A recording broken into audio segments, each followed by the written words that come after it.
noite a todos. Vamos ficar de pé um pouquinho. Aleluia. Quando a gente chega na casa de Deus, a gente chega às vezes de um dia corrido, muitas atividades. Nós precisamos nos alinhar com aquilo que viemos fazer aqui, né? Somos um corpo em Cristo, somos igreja, somos noiva do Cordeiro, somos o povo da aliança. Estamos aqui para trabalhar, culto é serviço. Então nós não viemos aqui para sentar, curtir, nós viemos aqui trabalhar, né? Adorar, louvar, aprender, ser treinado.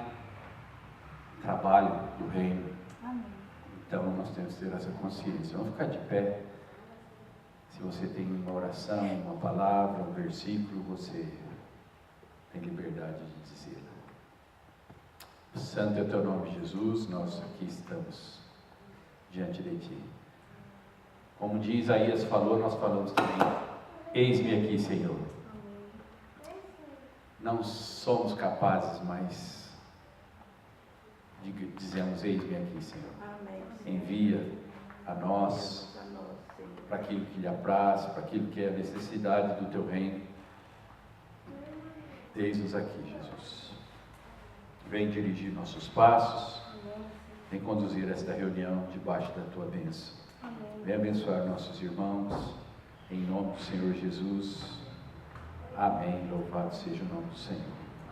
Amém? Amém. Aleluia. Podem se assentar, irmãos.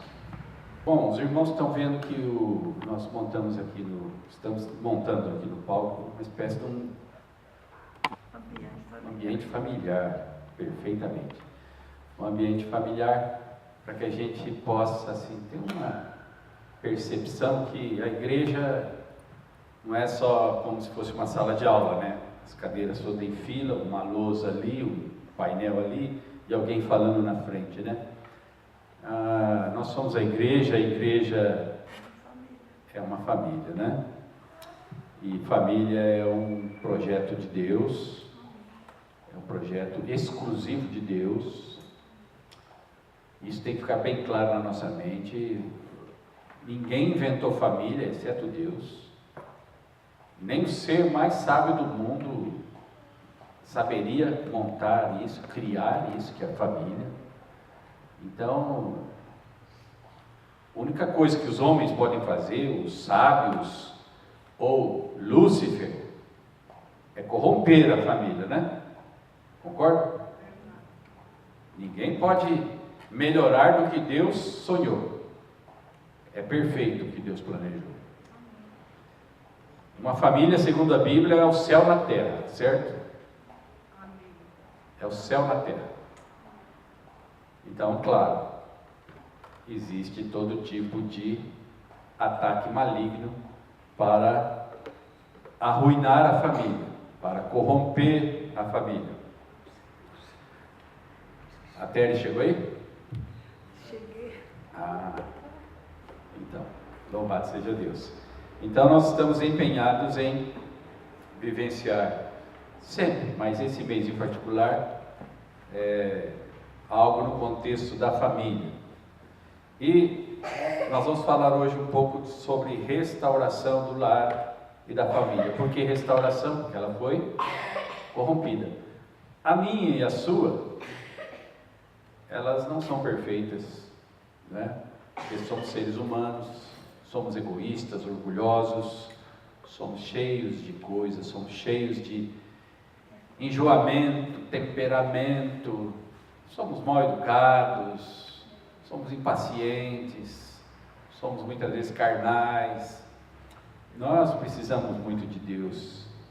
E o lar, a família, o casal, os filhos, é onde tudo isso é provado. Lá no lar, na família, ninguém faz teatro, ninguém pode ser hipócrita, porque dentro da família, onde a gente come sal junto, né? Todo mundo no coxo, brincadeira, comendo sal junto, não tem jeito, né? Nem na Arca de Noé, sabe? Tinha bicho para todo lado. Um mugia, outro latia, outro fazia cocô, xixi, pum. Olha, você imagina como é que era na arca. E estava tudo lá dentro. Era melhor estar lá dentro do que estar lá fora, não é? Com pum, com bagunça, com chifrada, com coice de bicho. Era melhor estar lá dentro do que estar lá fora, gente. Glória a Deus. E o lar? É melhor estar lá dentro do que estar lá fora. Não é mesmo? Claro. Não tem marido perfeito, não tem esposa perfeita, não tem filho perfeito, não tem pai nem mãe perfeito. Não tem. Mas todos juntos lutam para melhorar sempre. Crescer no conhecimento e na graça do Senhor Jesus. Isso é ser cristão.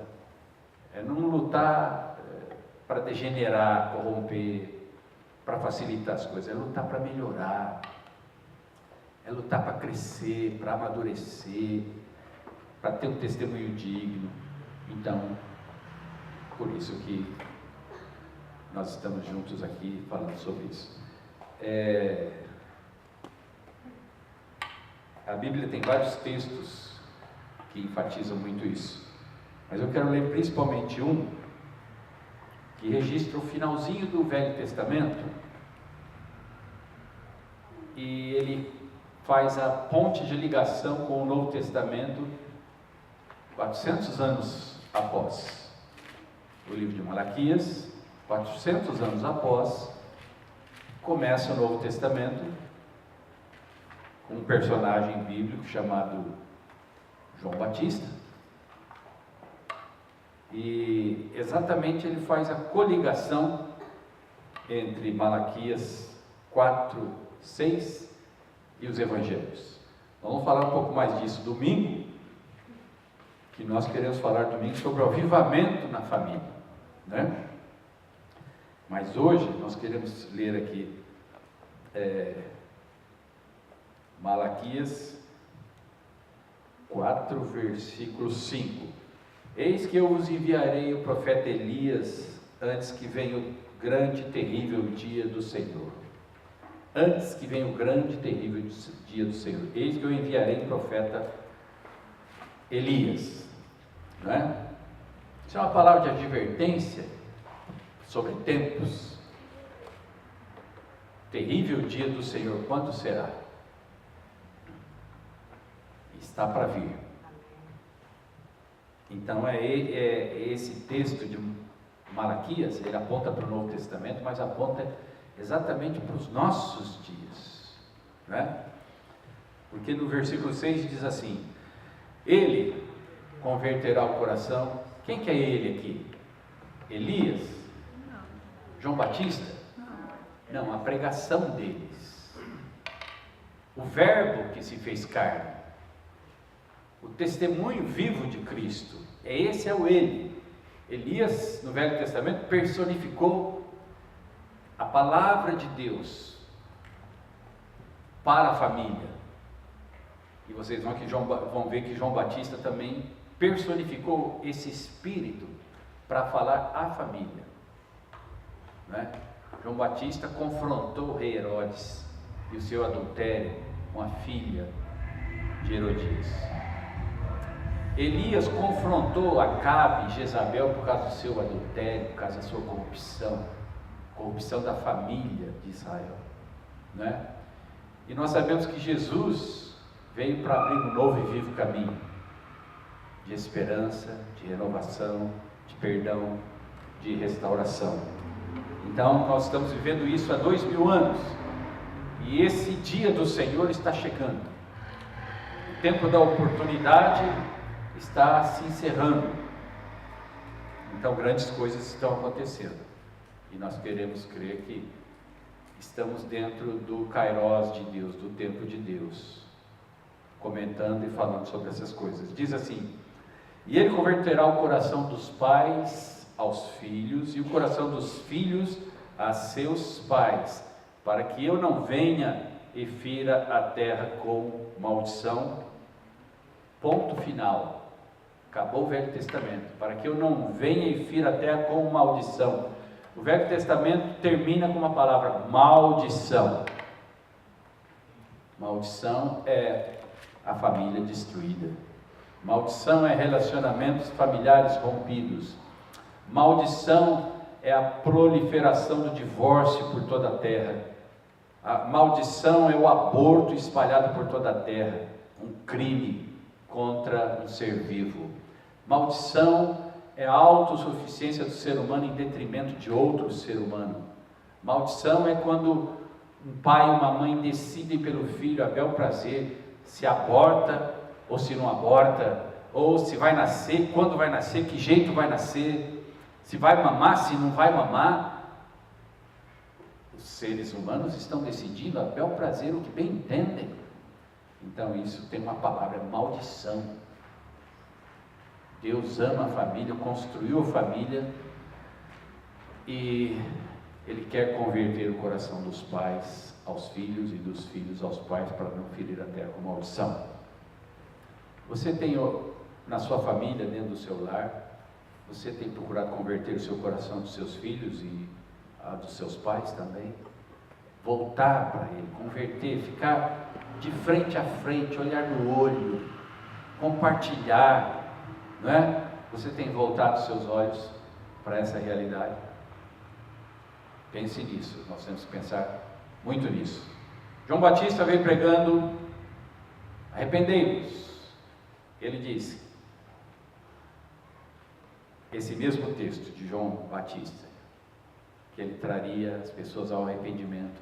Israel estava apartado de Deus, Israel era o povo de Deus, Judá, mas estavam distantes. Então João Batista chegou para eles: arrependei-vos, arrependei-vos. Eis que o machado está posto à raiz da árvore, a maldição está ali, machado posto à raiz da árvore, né? Vai ser cortada, está por pouco, né? E aí então ele prega o reino de Deus, ele prega a volta aos princípios de Deus que Israel tinha esquecido. Então ele prega. Lá no Jordão foram a João Batista famílias e mais famílias para serem batizadas, se voltando a Deus. Houve um grande avivamento ali. Então esse é o ponto-chave que a gente encontra para a restauração da família. No tempo de Jesus, a família era profundamente disfuncional, e Jesus promoveu uma revolução sexual, uma revolução familiar. A mulher era coisa de segunda categoria. Jesus honrou as mulheres, teve várias mulheres que o acompanhavam no ministério, né? É citada na Bíblia várias mulheres, as primeiras que foram no sepulcro, serviam a Jesus, e Jesus tirou aquela ideia de que mulher não falava, não fazia nada, não podia nada, era escrava do homem. A cultura da época era assim. Então Jesus veio e mudou essa história. Começou a pôr os pingos nos is, conforme Deus criou o homem e a mulher. Nós vamos ver um pouquinho disso hoje aqui, tá bom? Vamos lá. Toda família precisa ter uma estrutura. Ela precisa ser edificada, né? Edificada, né? Salmo 127 diz: se o Senhor não edificar a casa, em vão trabalham os que a edificam. Quem tem que edificar o lar, a família? É Deus. Foi Deus que edificou ali Adão e Eva, depois as famílias, e até hoje é Deus quem faz. Portanto, qualquer homem e mulher que pretendem se casar, não adianta ficar procurando a seu bel prazer. Busque a Deus, e você encontrará o melhor de Deus, né? Busque de outras formas e encontrará o que você está procurando. Segundo a disposição de cada um, vai encontrar, né? Se quer só homem e mulher bonito, vai encontrar homem e mulher bonito. Mas um dia, entende? Pode ficar, não é? Tem aquela beleza da jovialidade. Quero inteligente, mas um dia pode não ser mais. Quero isso. Não, com Deus nós temos sempre o melhor. Até na questão da beleza, em Cristo, até os velhinhos são bonitos. Sem Cristo, até os jovens são feios, né? Então, busque a Deus, né? Sua escala de valores, né? Então, edifique o seu casamento, edifique uma família, né? Com o fundamento e alicerce cristão, né? O Salmo 127, 1, né? Se o Senhor não edificar a casa, em vão trabalham os que edificam. Se o Senhor não vigiar, em vão. Se o Senhor não guardar, em vão vigia o sentinela. E tem também Provérbios 14, 1. A mulher sábia edifica a sua casa, mas a insensata com as próprias mãos a derruba, né? Edifica. Então edifique sua casa. Uma casa deve ter um fundamento apropriado. Uma casa deve ter um fundamento apropriado. Mateus capítulo 7 tem aquela parábola da casa que foi edificada sobre a areia e a outra que foi edificada sobre a rocha, né? A que foi edificada sobre a areia, o vento veio, a tempestade chegou e levou tudo. A que foi edificada sobre a rocha, a tempestade veio, a enchente chegou, mas ela ficou firme, né? Então, o reino de Deus é como aqueles que edificam sobre a rocha, né? Quem edifica sobre a areia está sempre correndo risco. A vida inteira é um negócio de risco, o casamento e essa família. Mas aquele que edifica sobre a rocha tem a garantia do Senhor. E olha, e não é só para essa vida, é para a eternidade, né? A nossa vida aqui é a nossa oportunidade de edificar para a eternidade, não só para esta vida. E, então, uma casa deve ter um governo divinamente instituído. Um governo divinamente instituído. Não é só o governo dos homens. Uma casa tem que ter um governo de Deus. Quem governa a sua casa? Palavra de Deus, o Espírito Santo que governa a nossa casa.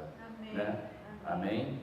A palavra diz em Efésios 6, né? Para os filhos honrarem os pais, obedecer aos nossos pais, ao Senhor. Efésios 5 e 6 e muitos outros textos que nós vamos ler mais aqui, ele nos dá essa estrutura, né? Agora, ordem de Deus no lar, né? Existe uma cadeia de comando de Deus que nós temos que entender. 1 Coríntios 11, versículo 3, aquele capítulo que a gente fala da ceia, no versículo 3 diz assim, ó: quero entretanto que saibais ser Cristo o cabeça de todo homem, e o homem é o cabeça da mulher, e Deus o cabeça de Cristo. Amém? Deus é o cabeça do homem, o homem é o cabeça da mulher, e Deus também é o cabeça de Cristo, né? Então existe uma ordem, existe um fluxo de Deus nessa relação. Isso chama autoridade. Autoridade é algo que vem superior para aquele que está abaixo nessa cadeia de comando e de autoridade. Autoridade é o próprio Deus. Deus é a autoridade. Deus não tem autoridade, Deus tem poder. Deus é a autoridade e nos delega a autoridade. Se eu sou pai, esposo, Deus delegou para mim a autoridade e a devida responsabilidade, não é? Delegou para Jesus a devida autoridade. Então, existe uma ordem que nós temos que entender aqui. Ele é cabeça do corpo da igreja. Ele é o princípio, o primogênito de entre os mortos. Isso está em Colossenses aqui. Para em todas as coisas ter a primazia, não é? Ele é o cabeça. O marido é o cabeça da mulher. Então aqui tem uma transparência com um esqueminha ali, que mostra essa cadeia de comando. Deus é o cabeça sobre todas as coisas no universo. Não há nenhum outro Deus. Não há nenhum outro sistema estabelecido legitimamente, legalmente, que não seja a família que Deus criou. Tudo que é diferente disso é pagão, é maligno, é do mundo, é do diabo, é da carne, é corrupção. Não tem alternativa, ou é de Deus ou não é. Não tem meio termo, não é? Eu era do diabo, agora eu sou de Deus. Não dá para mim ser um pouco de Deus e um pouco do diabo. Dá? Não dá. A família também não dá para ser um pouco de Deus e um pouco do diabo. Então, quando a família está um pouco de Deus e um pouco do diabo na sua vida, as coisas não vão bem. A maioria das vezes que as coisas não vão bem para nós é porque o diabo está tendo alguma participação, talvez alguma distração nossa está dando lugar a ele, não é? Agora, quando as coisas têm lutas por causa da conquista do reino, aí Deus assina embaixo e Ele garante que mesmo que a gente tenha muita luta, a vitória, a guerra está ganha, né? No final Ele vai nos fazer bem. Então veja bem no esquema aqui, ó, do lado esquerdo ali, Cristo, cabeça da igreja. A igreja tem um presbitério, autoridades delegadas por Jesus. Isso em Hebreus 13, 17 diz assim, ó: obedecei aos vossos guias e sede submissos para com eles, pois velam por vossas almas, como quem deve prestar contas, para que façam isso com alegria e não gemendo, porque isso não aproveita a vós outros. Isso na igreja, mas da mesma sorte dentro do lar também, não é? Aqui lá ali no meio, ó, marido, cabeça do lar. A palavra diz Efésios 5, 23, porque o marido é o cabeça da mulher, como também Cristo é o cabeça da igreja, sendo este mesmo Salvador do corpo. Versículo 24, como porém a igreja está sujeita a Cristo, assim também as mulheres sejam em tudo submissas aos seus maridos, né? Então, é o mesmo princípio da igreja, é o mesmo princípio do lar. Por isso nós podemos afirmar que o lar é uma igreja. Um lar cristão é uma igreja. Quando Deus abençoou Abraão, Ele disse que ele seria abençoado e através dele seriam abençoadas todas as nações da terra, ou todas as famílias da terra. Todas as nações da terra começaram com uma família, que foi se multiplicando e formou um grande povo, né? Então, famílias são lugar de Deus, assim como a igreja. E o versículo de Hebreus 13 que eu li serve para o lar também, com relação às autoridades do lar, do pai e da mãe, né? Então, aqui é do lado direito ali dos governo, cabeça do Estado, né? Nações. Aí tem o texto de Romanos. Esse texto de Romanos é o texto que mais explica na Bíblia autoridade, né? Eu quero ler um pouquinho aqui desse texto. Romanos 13, do 1 ao 7. Quando você quiser falar sobre autoridade, entender autoridade, lê esse texto aqui, né? Olha o que diz: todo homem esteja sujeito às autoridades superiores, porque não há autoridade que não proceda de Deus. Se é autoridade realmente, é de Deus, veio de Deus. Ah, mas e o governo ruim? Bom, Deus permite. Vocês sabem por quê, né? Cada povo tem o governo, não digo que merece, mas segundo a sua expectativa, segundo o que cada um está buscando. Você está buscando algo corruptível, vai ter um governo corruptível. Você está buscando uma esposa superdotada em algumas coisas, você tê-lo-á. Você encontra segundo a sua busca. Deus provê segundo a sua busca. Se uma nação toda, na sua grande maioria, quer certo tipo de coisa, como por exemplo prática de idolatria, imoralidade, terá o governo à altura. O único peso da balança para a família, para o governo e para a igreja, são aqueles que querem andar na retidão, que vão interceder que vão chorar, que vão adorar, que vão buscar a face de Deus. Vocês percebem que existe uma balança? E nós estamos debaixo de juízo de Deus, porque nessa balança, a parte que está muito mais pesada é a corrupção, que levou o país a ter um governo corrupto, um país idólatra, um país corrompido, promíscuo, do samba, do carnaval, do futebol, né? Então, como fazer para equilibrar essa balança, gente? Como? A igreja se levanta, os intercessores intercedem, profetizam, né? Os cristãos, na sua integridade, se levantam em integridade, não propriamente em número, mas em qualidade de atitude.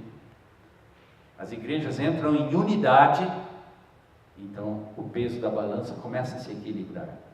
Quando Deus vê essa balança mais equilibrada, Ele fala: bom, então esse povo está querendo algo além de idolatria, promiscuidade, mentira, roubo, então eu vou dar. Então Ele manda um governo equivalente. É mais ou menos assim que Deus age, que Deus vê, certo? Então nós temos que estar atentos, não é? O texto de Romanos aqui, ó. E as autoridades que existem foram por Ele instituídas, de modo que aquele que se opõe à autoridade resiste à ordenação de Deus, e os que resistem trarão sobre si mesmos condenação. Adianta resistir um governo corrupto? Você vai contra Deus. Como é que nós resistimos um governo corrupto? Indo protestar na rua? Orando, vivendo em Cristo, sendo luz e tendo nos olhos fogo, fogo de Deus, unção do Espírito Santo. Entende? Como é que os apóstolos, os discípulos faziam no tempo do Império Romano? Eles iam protestar, eles iam para a Arena dos Leões, irmãos. O que vai fazer? Ah, mas nós vivemos hoje no século XXI, democracia, liberdades. Não mudou nada, irmãos. Não mudou nada. A Bíblia continua sendo o livro da verdade. Não se iluda. Não se iluda, meus irmãos. Né? Todo mundo se movimenta. Vamos fazer campanha, vamos para a rua, vamos. Você vai lá para a rua para o protesto, e lá no meio do protesto que você está protestando, tem macumbeiro, tem espírita, tem maçonaria, tem dragão, tem isso, tem aquilo, está tudo lá, protestando a mesma coisa. E você, que deveria ser luz, vira uma brasa apagada no meio daquela multidão. O que adianta? Né? Graças a Deus, irmãos, que a igreja ainda está aqui, com as portas abertas. Não fecharam as portas da igreja ainda. Amém. Enquanto ela está aberta, é hora da gente aproveitar a oportunidade, fazer esse lugar explodir de glória, de vida, fazer o nosso lar explodir um testemunho de vida, nosso trabalho explodir uma dinamite do poder do Espírito Santo. É o tempo da oportunidade. Essa cortina vai se fechar já já, e nós não podemos desperdiçar o tempo que não volta. Amém, igreja? Amém. Em nome de Jesus. Bom, não vou ler o texto até o fim, mas eu quero passar. Autoridade significa, então, superioridade, significa Deus. Você quer conhecer a autoridade? Vai olhe onde Deus está ali. Ali tem autoridade, né? Você quer saber quem tem autoridade na igreja? Quem tem a unção do Espírito Santo, né? Porque existe posições, mas existe autoridade, presença de Deus, não é? Deus sela com paz isso, que todos nós sejamos pessoas cheias de autoridade, que Ele delegou e eu assumo. Então, se Ele delegou, eu assumo, vou cumprir, em nome de Jesus. O que a autoridade não é, né? Tem uma transparência lá. Ela não significa ditadura. Autoridade não é ditadura. Tudo que foi visto de ditadura por aí não é autoridade. Outra coisa que não é autoridade, desigualdade entre homens e mulheres e crianças. Isso também não tem nada a ver com autoridade, não é? Outra coisa, inferioridade da mulher e superioridade do homem. Isso também não tem nada a ver com autoridade. Esquece isso. Isso é coisa que não está na Bíblia, né? Bom, nós vamos começar falando agora responsabilidades do marido. Cadê os homens aí? Presente, amém. Gostei da manifestação. Cadê as esposas, mulheres? Presente, né? Amém. Olha, que vamos falar aqui, vocês vão se recordar. Não sou eu que estou falando, é a Bíblia. Então tem coisas aqui que chocam um pouco. Por quê? Porque nós nos distanciamos muito da realidade da Bíblia. Por isso, então, enfrentamos alguns problemas, né? Famílias têm tido problemas, casais têm tido problemas, porque distanciou bastante daquilo que é ensinado na Bíblia. Nós precisamos lembrar e orar para ver como devemos convergir a nossa vida àquilo que Deus idealizou, né? Aquilo que Deus planejou. Vamos lá. Responsabilidades do marido, do cabeça do lar. Cabeça do lar. Letra A. Reconhecer e confessar que Jesus Cristo é o Senhor da sua vida em todas as áreas. Primeira responsabilidade está aqui do varão. Reconhecer que Jesus Cristo é o Senhor do seu lar, da sua família, da sua esposa, da sua vida, dos seus filhos, de tudo que você tem. Jesus Cristo é o Senhor, né? Aceitar o fato que Deus lhe deu autoridade. Deus lhe deu autoridade, deu a você autoridade, mas porque você está submisso à autoridade. Se você não estiver submisso à autoridade de Deus, você não tem autoridade nenhuma. Quero dizer uma coisa, homens, você não busca Deus, você não está nem aí com Deus, não adianta querer impor sua autoridade no lar, vai ser ditadura. Concorda ou não? Agora, se você tem reconhecimento que Deus é o Senhor da sua vida, você está ativo na vida cristã com Deus, então você tem autoridade para amar sua esposa, seus filhos, e para com amor corrigir, disciplinar, com amor se impor na sua posição de responsabilidade que Deus lhe deu. Você não pode se omitir, não pode ser Acabe. O rei Acabe se omitiu. Então ele permitiu que nascesse uma Jezabel. Não nasce Jezabéis se os homens estiverem na sua posição de sacerdote, de cabeça do lar. Quando o homem abre mão da sua posição, então nascem Jezabéis, né? Preste atenção nisso que eu estou falando, que acontece muito. O marido só pode exercer autoridade e chefia se ele mesmo estiver sobre autoridade e chefia divina. Então, é aquele texto de 1 Coríntios 11, 3, né? Quero, entretanto, que saibais ser Cristo o cabeça de todo homem, e o homem é o cabeça da mulher. Amém? Isso é bíblico. As mulheres podem dizer, meu marido é o cabeça na minha casa. Amém. Pode dizer? Quem tem marido? Vocês têm tranquilidade para isso? Liberdade? Né? Os homens podem dizer, eu sou cabeça no meu lar. Podem ou não? Amém. Então repete comigo, eu sou cabeça no meu lar.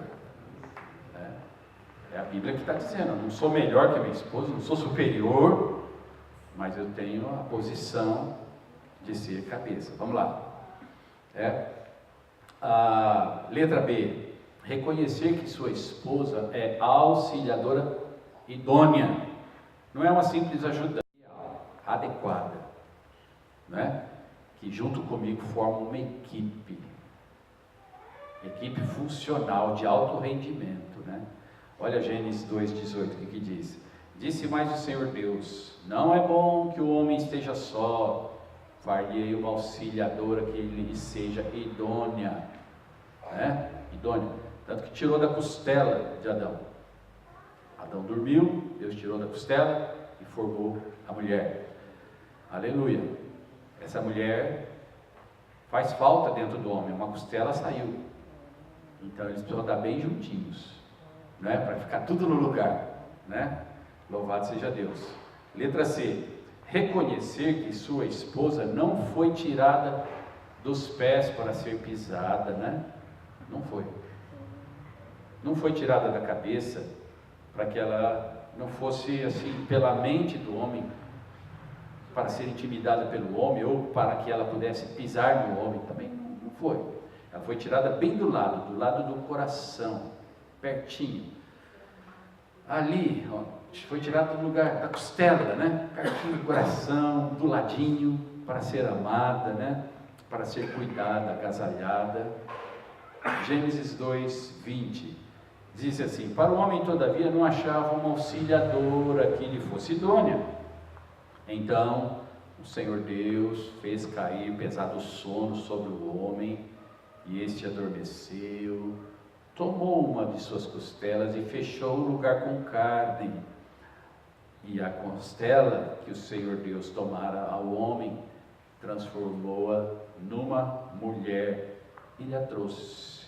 E disse ao homem: essa é afinal osso dos meus ossos e carne da minha carne, chamar-se-á varoa, porquanto do varão foi tomada.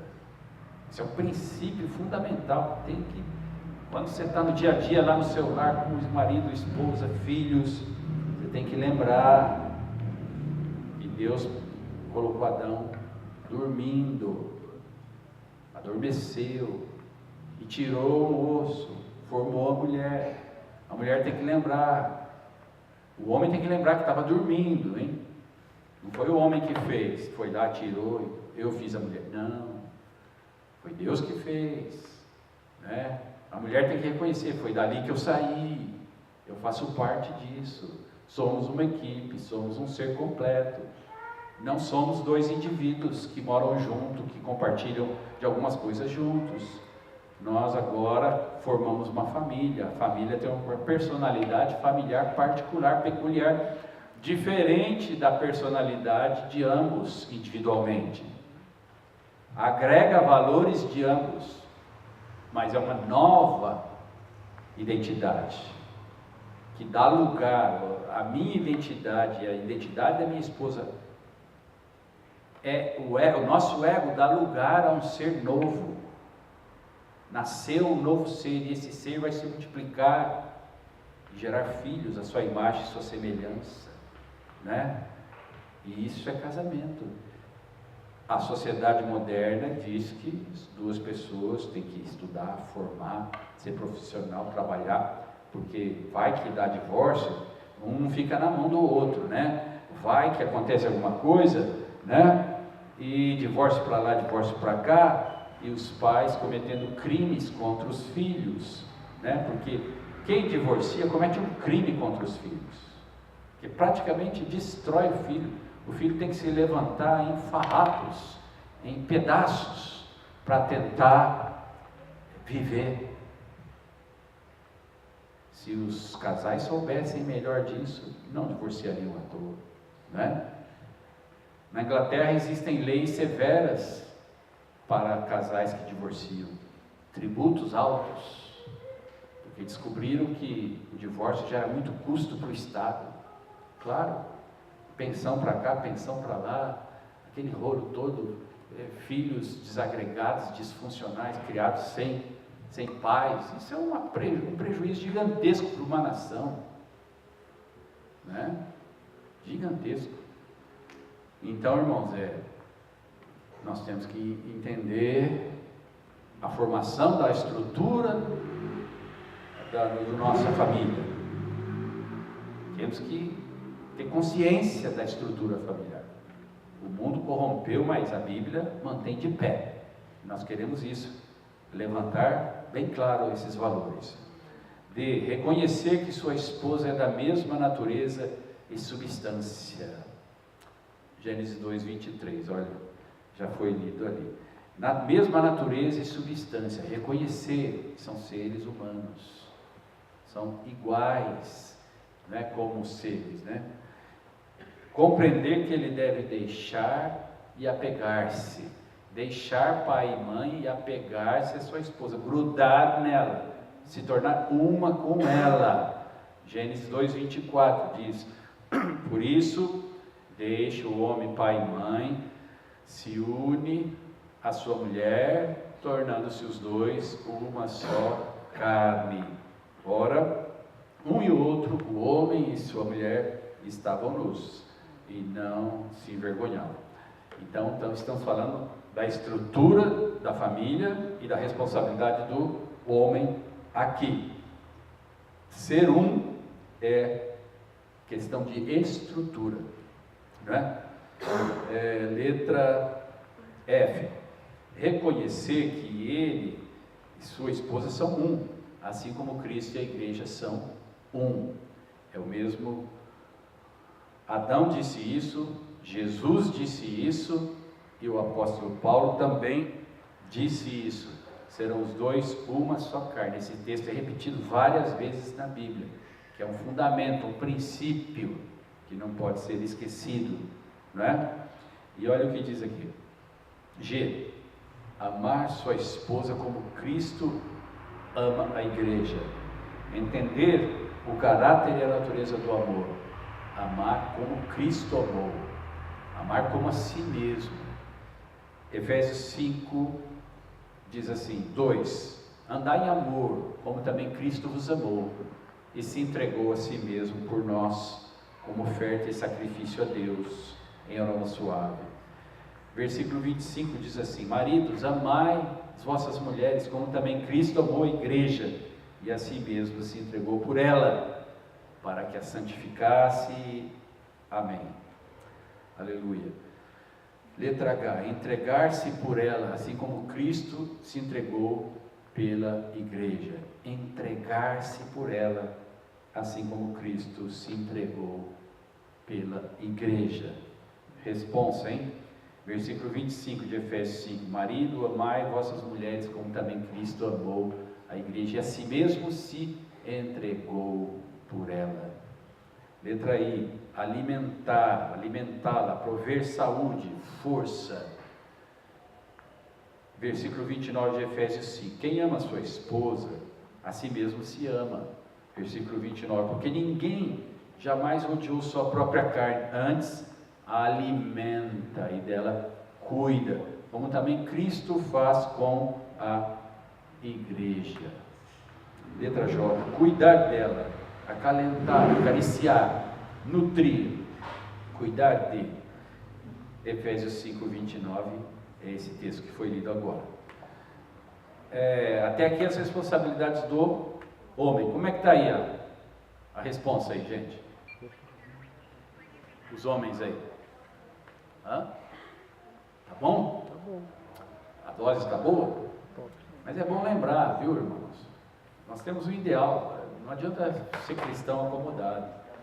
Não, nós temos que lembrar, vivenciar essas coisas. Vamos passar de imediato para as responsabilidades, então, da mulher. E na próxima quinta-feira nós vamos falar um pouco sobre os filhos, né, também. Coisa muito importante, como lidar com os filhos. Mas por enquanto estamos falando da estrutura do casamento, da família, do que tange a marido e mulher, né? Então ficou claro, uma só carne, uma só pessoa que forma família, duas pessoas que se respeitam, mas renunciam muito do seu ego, claro, para a personalidade coletiva de dois que vão formar outros, né? O ideal no casamento é que a virtude de ambos que vem na bagagem, ela se consolide e passe de um para o outro, e eles cresçam ambos na excelência. Agora, o lado corrupto de cada um, o ideal é que morra, né? E um ajude o outro a morrer. Por exemplo, Quando casa, o marido vem com o costume de fazer certa coisa, ou falar certas coisas, falar palavrão, por exemplo, certo palavrão. Seria corruptível o lar se a mulher começar a falar o mesmo palavrão que o marido falava. Ela não falava, mas agora ela passou a falar, então esse lar está se corrompendo. Agora, o marido que falava palavrão, e de repente agora, por causa do testemunho da mulher, da conduta dela, ele se constrange e para de falar palavrão. O que aconteceu? Estão sendo nivelados pela excelência, pela educação, pelos bons princípios, né? Assim você analisa fácil um casal. Um casal do mundo, eles se corrompem ao extremo. As virtudes que cada um traz se perdem ao longo do tempo, desaparecem. E os defeitos, toda aquela corrupção, aquilo permanece forte, cresce até, aprende mais coisa ainda, né? Vai ouvir internet, sabe, por exemplo, um casal que gosta de ir num stand-up, vocês sabem o que é stand-up? Casal feliz, sorrindo, vão juntos para o stand-up. Stand-up é aquele negócio que vai um cara lá fazer piada, e falar bobagem, falar de sexo, falar de intimidade, aquela risada, e todo mundo, né? Todo mundo acha legal aquilo, é um ambiente super descontraído, né? O cara fala cada palavrão assim, em público, e todo mundo acha lindo. Isso é stand-up, vocês já viram isso? Quem já foi? Hã? Jonathan Neymer. Tempo do Mundão. Você foi no Tempo do Mundão? Não, isso não. Não. Não tinha. No tempo que eu era do Mundão não tinha esse traço de stand-up, né? E hoje tem. Aqui no Matarazzo sempre tem. Você vê os carros parados aí, tem stand-up aí. O que é aquilo, gente? Você pode olhar, esse casal não está nivelando pela excelência, está nivelando pela corrupção. Claro. Estão aprendendo juntos a corrupção, né? E a vida é assim, muitas vezes os filhos crescem, vão embora, fica só o casal lá, eles acham que podem agora se corromper, aí começa a assistir novela, começa a assistir filme de lixo, ouvir música podre, aí vira um escambau, né, como diz o outro, né? Não dá, irmãos, família tem que preservar a integridade, nós temos que ter zelo, porque o diabo quer destruir de qualquer jeito. Agora, se você pôr a mão para se autodestruir, aí, prato cheio, não aceita não, tá? Não vem com essa de stand-up aí, chuta o guarde. O marido vier com ingresso para stand-up, fala, não, eu não quero esse trem não, vamos num negócio que educa, vamos num negócio que ensina coisa boa, vamos para a igreja, né? Que stand-up, tem gente que deixa de ir no culto para ir no stand-up, né? E Deus me livre, tem misericórdia, Senhor. Coitado. A alegria do Senhor, Senhor, força, né? Amém. A alegria do Senhor é a nossa força. Vamos lá, gente, aqui, ó. Responsabilidades da esposa. Letra A. Precisa conhecer sua área de responsabilidade, óbvio. Marido e mulher são iguais como pessoa, mas não em responsabilidades, né? Deus deu uma responsabilidade diferente para o homem e para a mulher. Pode ver que em Efésios diz para o homem amar a esposa e diz para a mulher se submeter. A dinâmica do amar é assim: se o marido ama como Cristo amou a igreja, então é fácil para a mulher se submeter. Ela se submete com alegria, mesmo que seja uma coisa que ela não goste, que ela não queira, mas ela sabe que ele está amando a vida dela como Cristo amou a igreja, então ela se submete, né? Bem, compra um maço de cigarro para mim. Ele, não, bem, você precisa ser liberta do cigarro, não vou comprar. Ai, que raiva. Irmãos, amar não é dar o que a pessoa quer. Se você ama, quem dá um maço de cigarro para uma esposa, ama essa esposa, mas ela quer. Esse conceito tem que cair na nossa mente e entender. Amar é desejar o bem maior do objeto do seu amor. Não é fazer o que o outro quer, é fazer melhor do que ele quer. É suplantar o gosto da pessoa para algo superior, melhor. Então nós temos que entender. A mulher se submete quando o marido realmente ama. Agora, se a mulher se submete, o marido é honrado e se sente bem, reconhecido. E a mulher amada se sente segura. Não porque o marido dá segurança e dá dinheiro ou é forte, mas ela se sente segura no Senhor, não é? Que o marido está amando a vida dela como Cristo amou a igreja. Aleluia. Letra B. Deve aceitar a responsabilidade com uma atitude certa. A mulher não é inferior ao homem, não. Ela não compete com o homem em nada. Eles andam juntos. Nunca puxa a corda para lados opostos. A maioria dos casais fazem cabo de guerra para ver quem ganha. Não, isso é um erro. Todos puxam para um lado só. Não concorrem um com o outro. Nem como crente, nada. Não tem concorrência, né? Os dois buscam a Deus da sua melhor forma e os dois marcham no mesmo sentido.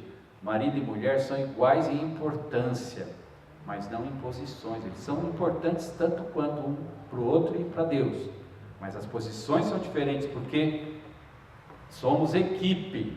No jogo de futebol, se todo mundo for atacante, como é que fica o jogo? Se todo mundo for defesa, como é que fica o jogo? Equipe.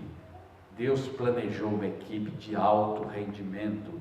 Ninguém pode, com um casal cheio do Espírito Santo, que anda na vontade de Deus. Ninguém pode. Né? Letra C. Ela tem espírito submisso. Ela fica com a proteção de outro. Na língua hebraica, fica com a proteção de outro. Espírito submisso. Fica debaixo da proteção. Isso é se submeter, né? A uma missão superior, e o outro protege a vida dela, né? E formam um exército bem alinhado, né? Efésios 5:22 diz assim: olha, as mulheres sejam submissas aos seus próprios maridos como ao Senhor, porque o marido é o cabeça da mulher, como também Cristo é o cabeça da igreja, sendo este mesmo o Salvador do corpo, né? D. Reverenciar seu esposo. Efésios 5:24, já foi lido aqui. Ela deve reverência ao seu esposo. Letra E. Obedecer seu esposo.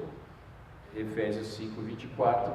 Como, porém, a igreja está sujeita a Cristo, assim também as mulheres sejam em tudo submissas a seus maridos. Esse texto de Efésios está dando uma dinâmica adequada, legítima para o bom funcionamento de um casal, né? Qualquer coisa fora disso já promove um desequilíbrio. Então nós precisamos pôr equilíbrio no funcionamento, né? F. Honrar seu esposo como ao Senhor. 1 Pedro 3:6 diz assim, versículo 1: mulheres, sede vós igualmente submissas aos vossos próprios maridos, para que, se alguns deles ainda não obedecem à palavra, sejam ganhos sem palavra alguma, por meio do procedimento de suas esposas, ao observar o vosso honesto comportamento cheio de temor. Não seja o adorno da esposa o que é exterior, como frisado de cabelos, adereços de ouro, aparato de vestuário. Seja, porém, o homem interior do coração, unido ao incorruptível traje de um espírito manso e tranquilo, que é de grande valor diante de Deus. Olha, deixa eu parar aqui um pouquinho, só rapidinho. Pegou as mulheres, né? O texto aqui não pegou? Está na Bíblia, olha, não adianta. A questão é, a Bíblia tem um versículo em Provérbios 22:11, diz assim: como joia de ouro em focinho de porco, assim é a mulher formosa, tola, que não tem entendimento, certo? As mulheres de hoje precisam ser... A Bíblia é discreta e recomenda discrição, recomenda assim, um embelezamento que seja assim, de uma forma de dar um toque na sua própria natureza, sua própria beleza, um realce. Agora, fica óbvio que mulheres que mudam sua aparência todo dia, toda hora, todo mês, mudam radicalmente, elas não estão satisfeitas consigo mesmas lá dentro, não é?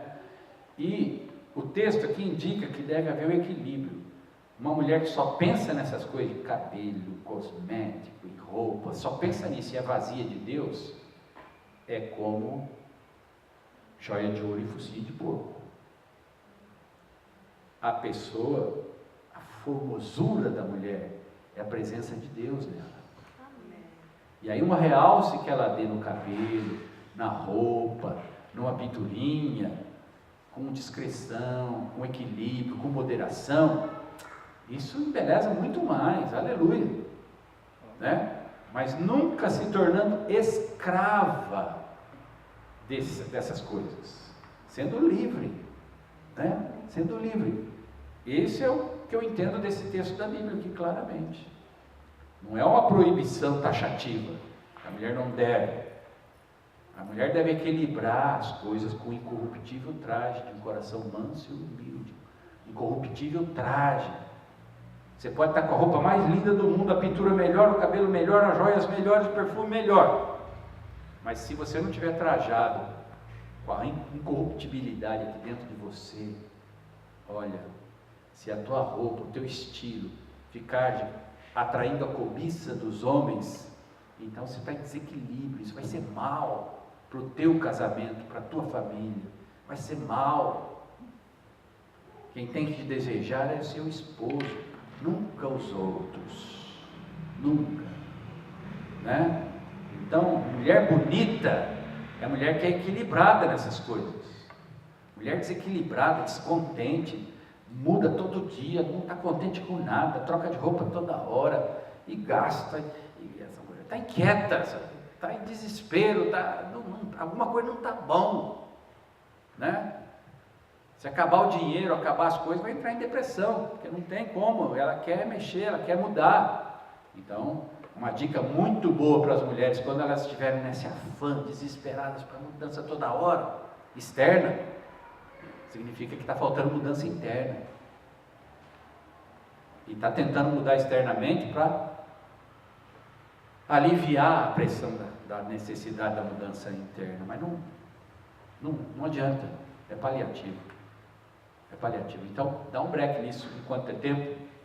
Eu sei que uma palavra dessa é mais para mulheres mais jovens, mas as mulheres mais velhas podem ensinar as mais jovens, né? As filhas, né? Ensinar, educar, mostrar, né? Então, atenção nessas coisas, tá? Assim mesmo se ataviaram outrora santas mulheres que esperavam em Deus, estando submissas aos seus próprios maridos. Aqui que vem os 6.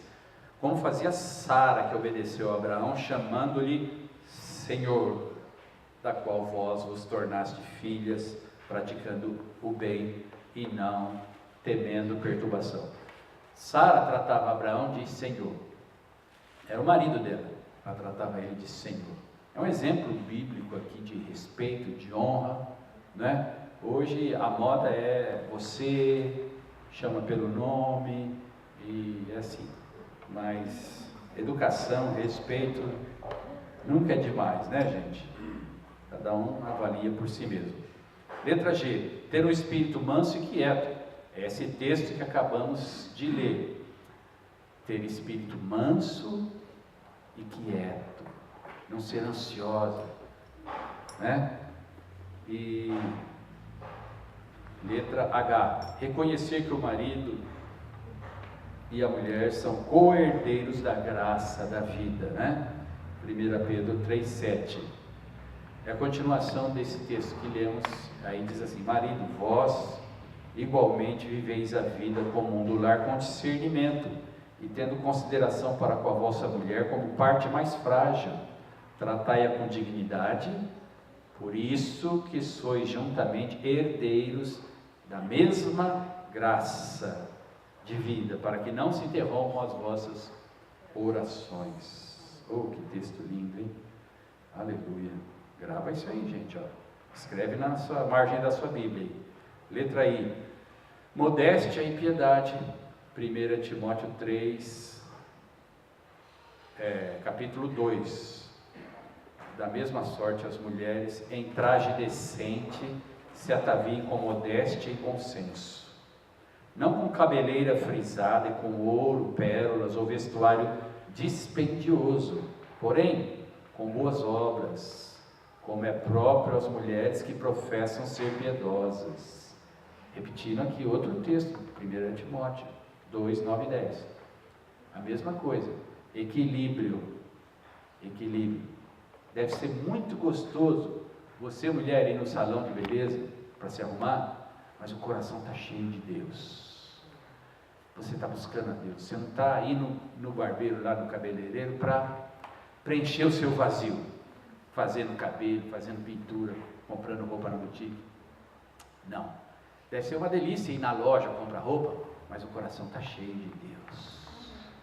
Está em equilíbrio. Então, na hora que você comprar, você vai fazer a escolha certa. O cabelo, você vai fazer o negócio certo. Você não está ansiosa para mudança externa, para esconder o vazio interno. Entende? Por que esse mundo tem tanto disso hoje? Porque o vazio interno está gigantesco na humanidade. Então, tem gente que preenche o vazio no divã do psicólogo. Outro preenche o vazio sendo aquele irmão, vocês oram por mim? Outro preenche o vazio indo na loja. Outro preenche o vazio indo viajar. Nada disso é errado em si, mas quando a pessoa o faz. E olha, eu conheço inúmeras pessoas, cristãs e não cristãs, que fazem isso e nem percebem. Inúmeras. Aqui na igreja tem inúmeras pessoas que vivem assim e nem percebem. Estão cauterizadas, né? Não percebem. Então, estamos acabando, gente, ó. Letra J. Mulher é auxiliadora, é o complemento do marido. Já lemos esse texto, Gênesis 2:18.